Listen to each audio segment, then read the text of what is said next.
Resume atau CV buat apply sekolah luar negeri, boleh nggak ya pakai foto atau didesain-desain biar kelihatan cantik?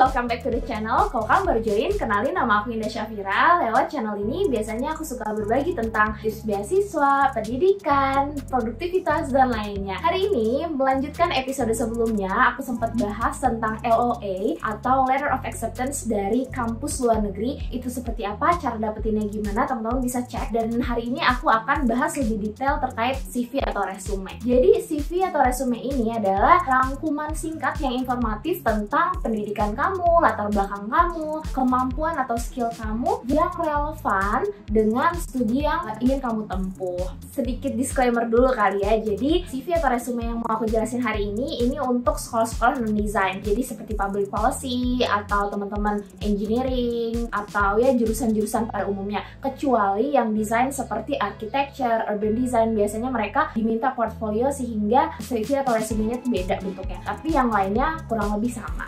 Tips pertama dari aku, teman-teman saat menuliskan CV nanti, fokus atau highlight academic, professional experience, accomplishment that are relevant to your field of study. Dengan kata lain, teman-teman coba untuk fokus saja di hal-hal yang relevan dengan bidang studinya teman-teman. Jadi jangan sampai karena mau banyak-banyakin gitu ya, Kak aku mau masukin experience-nya yang semuanya biar panjang CV-nya. Buat apa kalau memang nggak relevan? Itu kan nggak ngasih added value. Jadi fokus aja ke kegiatan-kegiatan atau achievement teman-teman, background teman-teman yang memang relevan atau nyambung sama field of study-nya. Oke, aku kasih contoh nih, misalnya waktu aku S1, aku sempat terlibat beberapa tahun ya, ada sekitar setahun atau 2 tahun di organisasi yang beberapa organisasi sebagai PR, kayak aku ngedit video, desain poster, bikin-bikin desain grafis, karena aku senang aja gitu, hobi aja.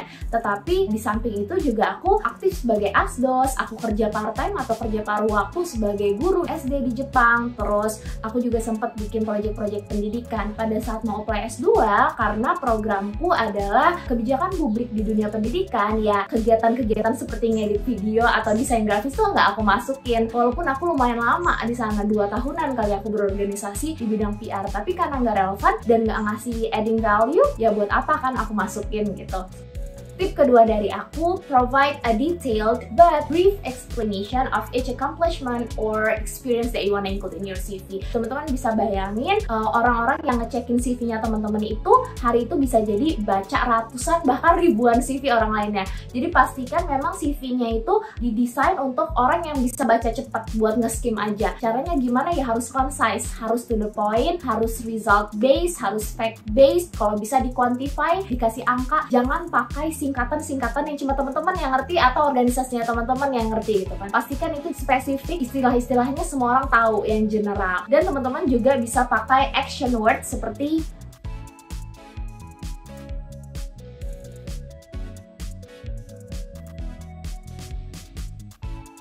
tip ketiga, pastikan you proofread your CV before submitting it. Pastikan dia bebas dari yang namanya error atau spelling error, grammar error. Pastikan itu nggak terjadi ya. You can ask someone to proofread your CV as well. Kalau bisa tuh nggak perlu yang didesain macam-macam, karena teman-teman harus memastikan bahwa si CV-nya ini bisa di-convert ke doc, bisa di-convert ke PDF dengan mudah gitu. Jadi ya memang yang hitam putih, dan ada beberapa kampus yang dia bahkan pakai mesin ya buat ngecekin CV-nya itu. Teman-teman bisa bayangin kalau misalnya fontnya nggak kebaca atau pakai desain aneh-aneh, takutnya pada saat converting ke teknologinya mereka malah jadinya nggak kebaca. Sayang banget kan. Biar lebih praktikal, kita langsung aja lihat contoh CV yang dikasih sama OCS Harvard Office. Jadi mereka ngomenin salah satu CV ini, contoh CV yang baik, contoh CV yang nggak baik. Aku taruh linknya di bawah, jadi teman-teman bisa langsung cek dan download resume tipsnya.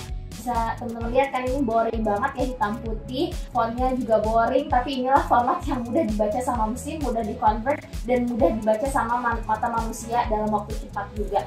Ini kalau teman-teman lihat di sini ada latar belakang pendidikan, pengalaman kerja, terus tadi aku sempat ngasih action words kan. Buat apa sih Kak list study? Nah, list study itu adalah biar lebih variatif. Words yang teman-teman pakai itu nggak gitu aja, nggak provide semua, nggak examine semua, tapi teman-teman bisa pakai bahasa-bahasa lainnya.